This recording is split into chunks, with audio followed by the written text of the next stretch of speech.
Welcome back. During the 2026 budget speech, the finance minister announced a multi-year funding plan for the country's security cluster with a significant allocation increase to 291 billion rand. A total of 2 billion rand was allocated for the South African Police Service and SANDF to tackle organised crime and illegal mining, and an additional 2.7 billion rand over the medium term to enhance defence operations. For capacity building, the Border Management Authority has been bolstered with 990 million rand, while the judiciary was awarded an additional 687 million rand. Let's discuss these allocations now with DefenceWeb editor Guy Martin. Guy, thank you so much for your time and for joining us this morning. The increase in the security budget for the country has moved from a 268 billion in the 2025-26 financial year, and in the 2028-29 financial year, you will see a 291.2 billion rand. How does this budget compare to previous years in terms of allocation, but most importantly, with regards to strategic priorities? Good morning, and thanks for having me. So we are seeing slight increases, but a lot of it is below inflation, particularly for the defence budget. It's about a 1.5% increase over the next 3 years for defence, but with inflation at about 5%, it's actually a shrink in the defence budget. And the police, they've had quite a bit of an increase, but again, it's not all that substantial when you take inflation into account.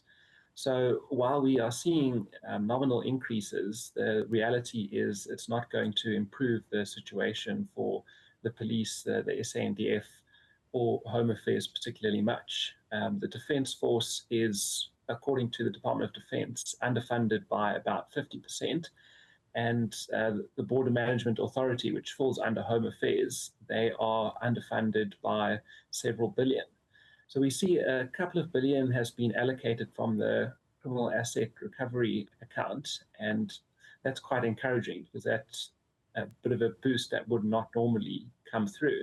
But it's still woefully inadequate for what the SNDF, BMA and the other security cluster organizations are mandated to do. I mean, when you speak of these increases being below inflation, it also then raises the question of this recent deployment of the SANDF to assist SAPS in provinces such as the Eastern, the Western Cape, as well as in Gauteng. I mean, it's been 10 days since that announcement with that deployment of the SANDF. What is the current status of this deployment? Do you know?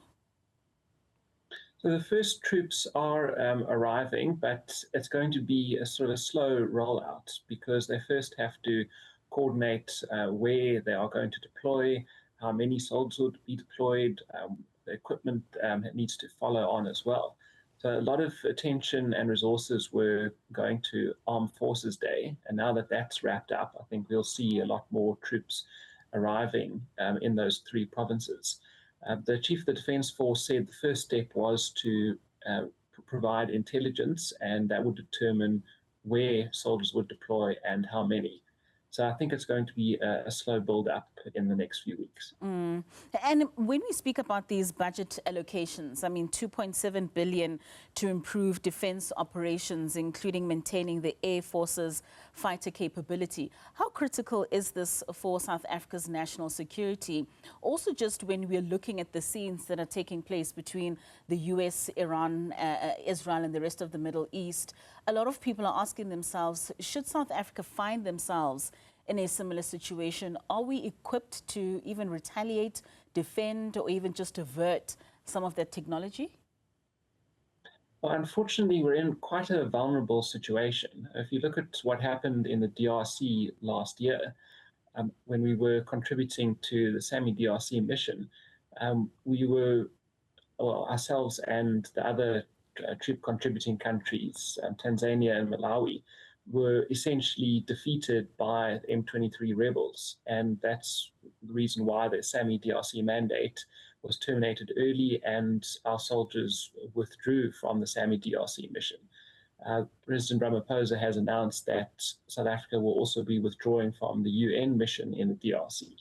I think that's a clear indication that our defense force is not strong enough to defeat rebel groups, is not strong enough to deploy internationally. And at the moment, the defense budget is only sufficient for basic constabulary tasks like border patrol, internal security, and some maritime security patrols. So our defense force is in a rather perilous state. And if we did face a significant external threat, there's not much we'd be able to do about it. And really, how does the Defence Force find that balance? I mean, they were criticized that post-94, they moved more towards being a peacekeeping entity for especially the rest of the continent, and that perhaps also just left a lot of our borders to be porous. And now they're finding themselves in a situation that they're not well equipped with the equipment and the defense and the military and the armory that would be needed in order for it to defend the country in a situation that we would find in if perhaps we were attacked by any other country. How then do they strike that balance, especially now, in wanting to put some of that resource in ensuring that there's a lot of community safety, in deploying some of our SANDF members towards the organized crime that we are seeing in some instances, as well as the illegal mining? So the biggest problem is that there's a disjuncture between the mandate and funding. And even with these slight increases, the Defence Force is still very much underfunded, even to adequately carry out border security. It needs hundreds more troops on the borderline to do an adequate job. The return of troops and equipment from the DRC will make quite a big difference in strengthening our capabilities at home. So I think that is the right move. That's, I think, a long overdue initiative that we're finally matching our mandate to the defense budget. But that said, it's still going to be quite difficult for the SANDF to be running multiple internal operations with the budget that it has.